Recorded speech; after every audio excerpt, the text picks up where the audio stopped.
ঘরে থাকা কিছু পুরনো জিনিস দিয়ে আমি আমার ভাঙা জানালাটা অনেক সুন্দর করে সাজিয়ে নিয়েছি। আর এই ভিডিওটা আপনাদের কাছে শেয়ার করতে চলে এসেছি। আর আমি আমার রান্নাঘরের জন্য কি কি জিনিস কিনেছি সেটাও আপনাদের সাথে শেয়ার করব। আসসালামু আলাইকুম প্রিয় আপু এবং ভাইয়েরা, আপনারা সবাই কেমন আছেন? আপনাদের সকলের দোয়ায় আমি আলহামদুলিল্লাহ ভালো আছি। ব্যস্ততার কারণে লং ভিডিও দিতে একটু দেরি হলো, আর আপনাদের সাপোর্ট করতেও দেরি হয়েছে, তার জন্য আমি ক্ষমা চেয়ে নিচ্ছি। আজকের ভিডিওটা আমি সকাল থেকে শুরু করেছি। আমি এই যে চা বানিয়েছি, রুটি বানিয়েছি। তো আমি প্রথমে খেয়ে নিয়েছি নাস্তাটা, তারপর আমি প্রথমে দেখাবো আমি কি কি জিনিস এনেছি রান্নাঘরের জন্য। এই যে অনেক সুন্দর ডিজাইন করা একটি প্লেট, যেটা ভিডিওর প্রথমে আপনারা দেখেছেন। তারপরে এই যে গ্লাসটা এনেছি, দেখুন অনেক সুন্দর। এগুলো এনেছি আমি ইউসুফের জন্য, আর এটা এনেছি মাছ ভাজার জন্য তাওয়াটা। তাওয়াটা কেমন হয়েছে অবশ্যই কমেন্ট করে জানাবেন। এই যে ঢাকনা এনেছি, তাওয়ার জন্য তো ঢাকনা দরকার, এই জন্য ঢাকনা নিয়ে এসেছি। আর এই প্রথম কিন্তু আমি মাটির জিনিস কিনেছি। আমার ওই রকম কোনো ধারণা নেই মাটির জিনিসের প্রতি, কিন্তু আমার খুব ভালো লাগে মাটির জিনিস। আর এটা এনেছি কয়েলদানি। আর দেখুন আমি কয়েল জ্বালিয়েছিলাম, আর এই জায়গাটা কেমন হয়ে গেছে। তো কয়েল যেহেতু ঘরে বাচ্চা আছে, প্লেটের মধ্যে দিলে বাচ্চা ধরে বা ইউসুফ ধরবে, যার কারণে আমি কয়েলদানিটা এনেছি। খুবই ভালো লেগেছে ডিজাইনটা, দেখুন অনেক সুন্দর ছিল। এগুলো আমি মিরপুর 2 নাম্বার থেকে এনেছি। মিরপুর 2 নাম্বার, আমি মিরপুর 1 নাম্বার থাকি, তো 2 নাম্বার গিয়েছিলাম, গিয়ে কিছু মাটির হাঁড়ি পাতিল আনলাম। আর এই যে দেখুন জানালাটা কতটা বাজে দেখতে লাগছে, কাঁথা দিয়ে রাখি। অনেক সময় দেখা যায় এই রুমে ঘুমাইলে আলো আসে, যার কারণে কাঁথা দিয়ে রাখা লাগে, বা বাইরের থেকে দেখা যায় রাতের বেলা, যার জন্য আমরা কাঁথা দিয়ে রাখি। তো এই যে আমার লাগবে সুতো, কালো সুতো। এই যে এগুলো স্কার্টের বা প্লাজো বা ছেলেদের ট্রাউজারের কোমরে দেয় আর কি। আর এই যে পুরনো পর্দা, এটা আমার শাশুড়ির অনেক আগের একটি 3টি পর্দা, তো আমি রেখে দিয়েছিলাম। তো ভাবলাম যে এগুলো কাজে লাগানো যাক, যেহেতু এই জায়গাটা অনেক দেখতে বাজে লাগছে।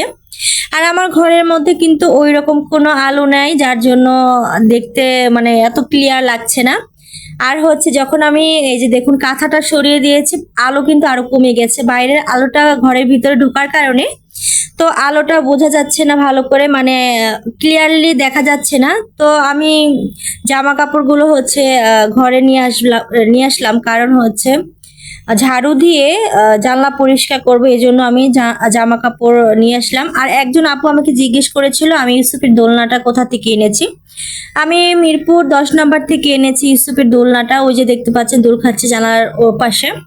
তো আমি এখন জানালাটা ভালো করে এই যে মাকড়সার যে জালের মতো থাকে ওগুলো একটু ঝেড়ে পোছে নিব। আর আমাদের ঘরে এমনিতেই ভালো পড়ে, ভালো করে প্লাস্টার করানো হয়নি, টাকার জন্য করতে পারিনি। আর কি বলবো, আস্তে আস্তে হবে, আপনাদের দোয়া থাকলে আর আল্লাহ যদি চায় অবশ্যই একদিন আমার ঘরটাকে, আমার সংসারটাকে আমি সুন্দর করে সাজাতে পারবো। তা আমি সুতো নিয়ে নিচ্ছিলাম। আসলে আমরা মধ্যবিত্ত, আমাদের অনেক কিছু ইচ্ছা করে যে আমাদের ঘরটা রাজকীয় হোক। তাই বলে কি মানে টাকা নেই বলে কি করব না, এজন্য সাধ্যের মধ্যে সবসময় চেষ্টা করি ঘরের কিছু কেনাকাটা করার বা ঘরের লুকটা চেঞ্জ করার, সাধ্যের মধ্যে চেষ্টা করি।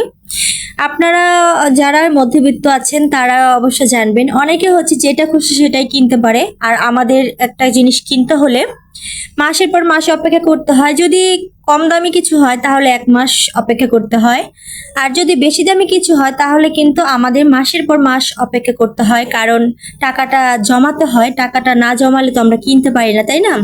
তো থাই গ্লাস লাগাতে পারছি না টাকার জন্য, আমরা ফ্ল্যাটটা ঠিক করতে পারছি না। আমাদের একটু লোন নেওয়া আছে, সেই লোনগুলো আমরা টানতেছি, যার কারণে কিন্তু পারছি না আর কি থাই গ্লাস লাগানো। শুধু থাই গ্লাস না, অনেক কিছু এখনো বাকি আছে। নিচে প্লাস্টার, মানে নিচে ফ্লোর যেটাকে বলে, টাইলস করব।